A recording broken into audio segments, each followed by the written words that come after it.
Bab 447, ada kejadian aneh di kota. Di markas besar, Lin Qing dan Zhang Fang duduk di depan meja dengan wajah yang tampak suram. Liu Sheng berjalan mondar-mandir di dalam tenda dengan wajah penuh kegelisahan, seolah-olah kemarahan yang terpendam dalam dirinya bisa meledak kapan saja. Kemenangan besar Li Zun telah benar-benar mengacaukan semua rencana mereka, sepenuhnya menghancurkan strategi yang telah disusun dengan matang.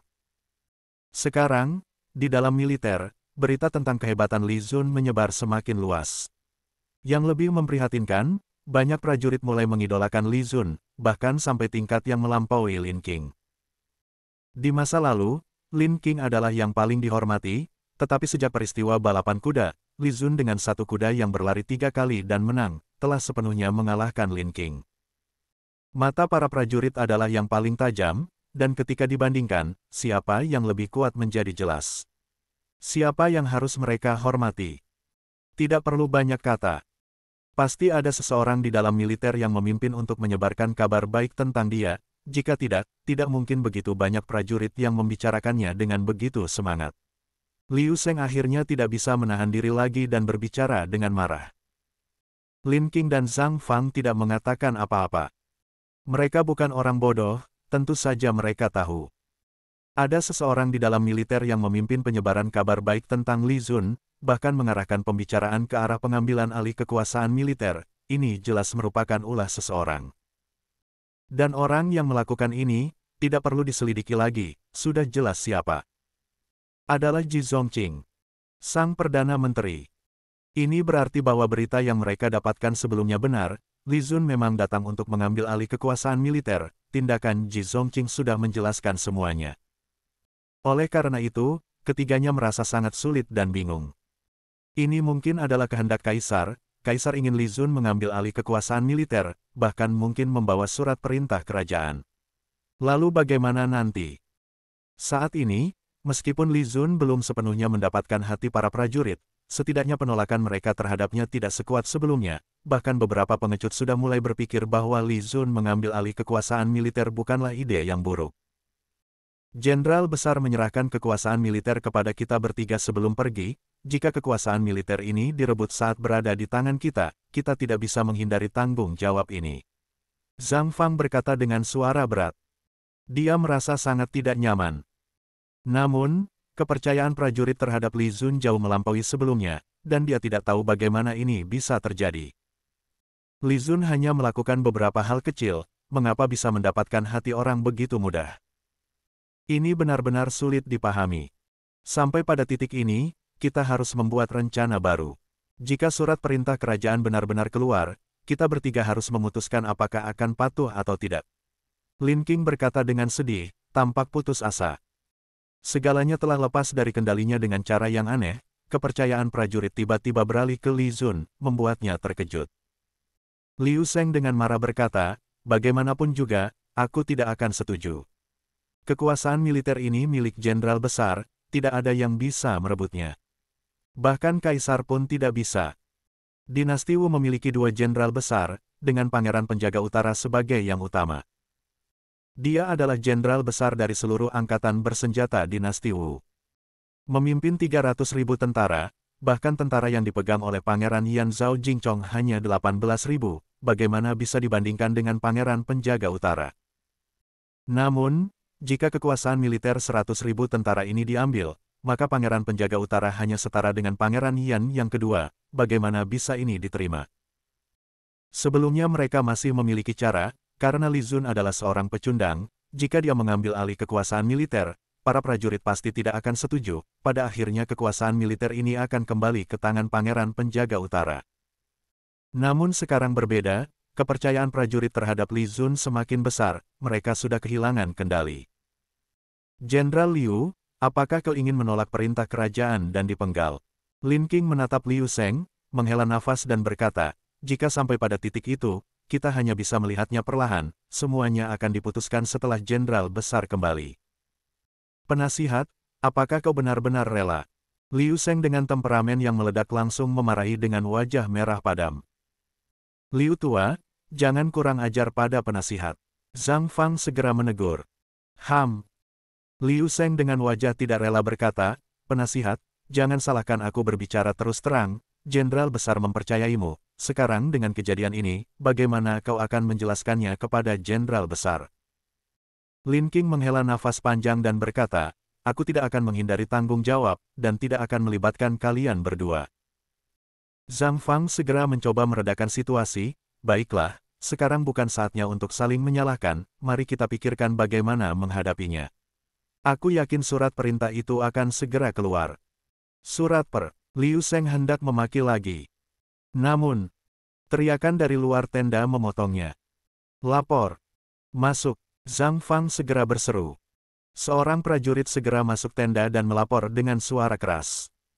Lapor dua jenderal, penasihat, ada kejadian aneh di kota, sekarang sedang ramai dibicarakan, dua jenderal dan penasihat harus segera melihatnya. Kejadian aneh. Ketiga orang itu segera mengerutkan kening. Lin Qing segera bertanya, apa yang terjadi? Prajurit itu ragu sejenak, menggigit bibirnya dan berkata, pagi ini ada seorang nelayan yang menangkap ikan di sungai di luar kota, dia menemukan sebuah batu prasasti kuno, di atasnya tertulis beberapa tulisan kuno. Bab 447 selesai. Bab 448, Damai di Utara, 6 Raja akan memimpin.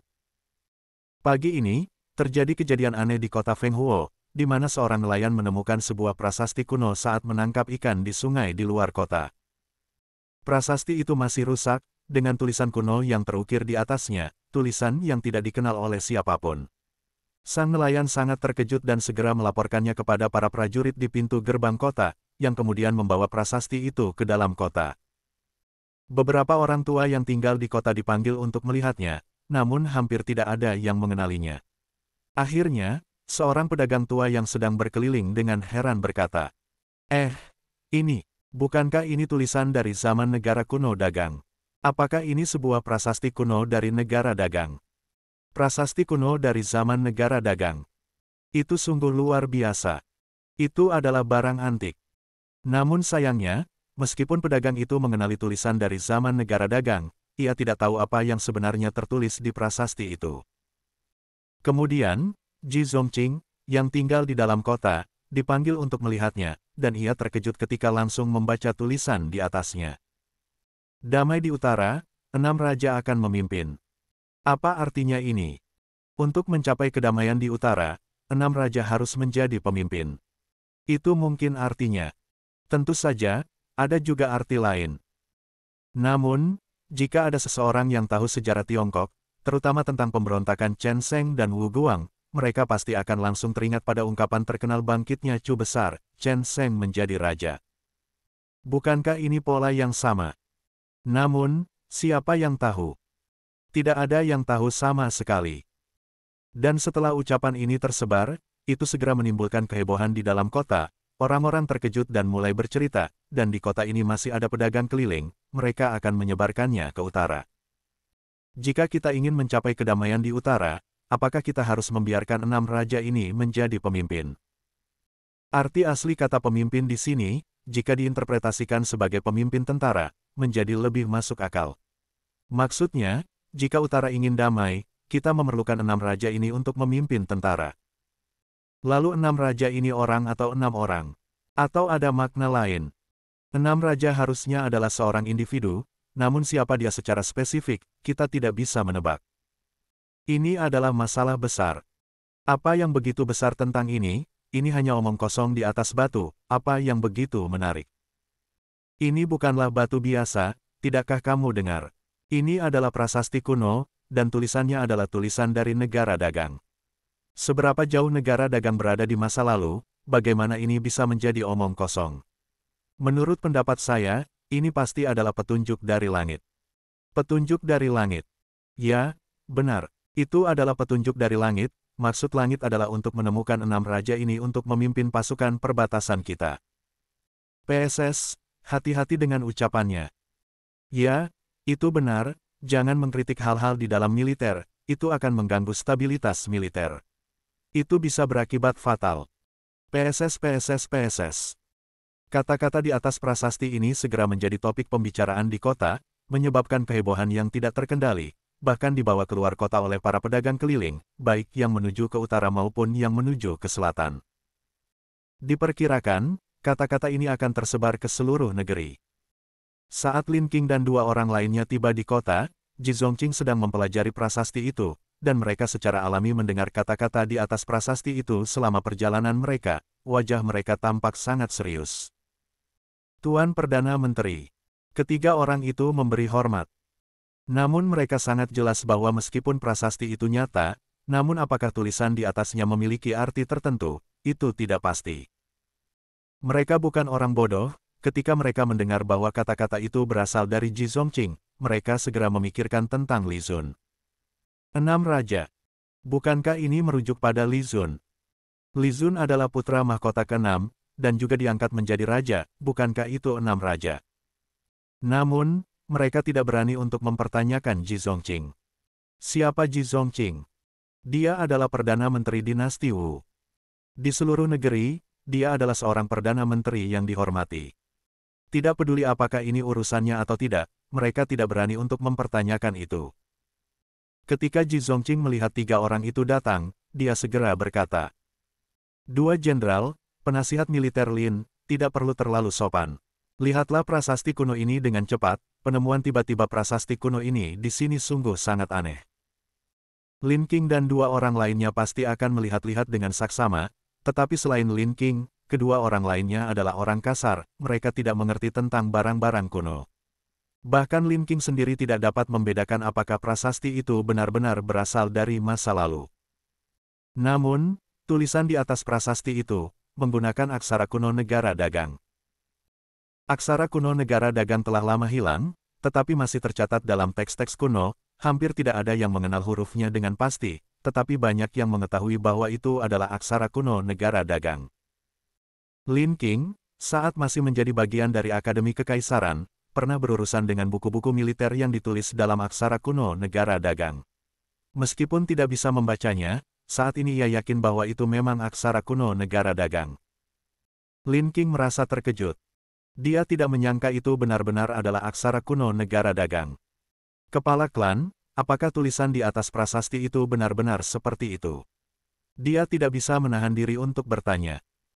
Liu Sheng dan Zhang Fang juga langsung menatap Ji Zongqing, menunggu jawaban dari pria itu, meskipun mungkin saja dia berbohong.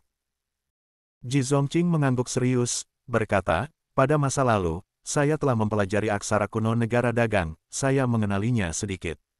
Kemudian putri tertua Li Wenjun membaca banyak tentangnya, saya beruntung bisa mendiskusikan dengan beliau dan belajar lebih banyak. Huruf-huruf di atas prasasti ini, saya mengenalnya dengan baik, tidak akan salah." Ekspresinya sangat serius dan tidak bisa dilihat tanda-tanda kebohongan sedikitpun. Bab 448 selesai.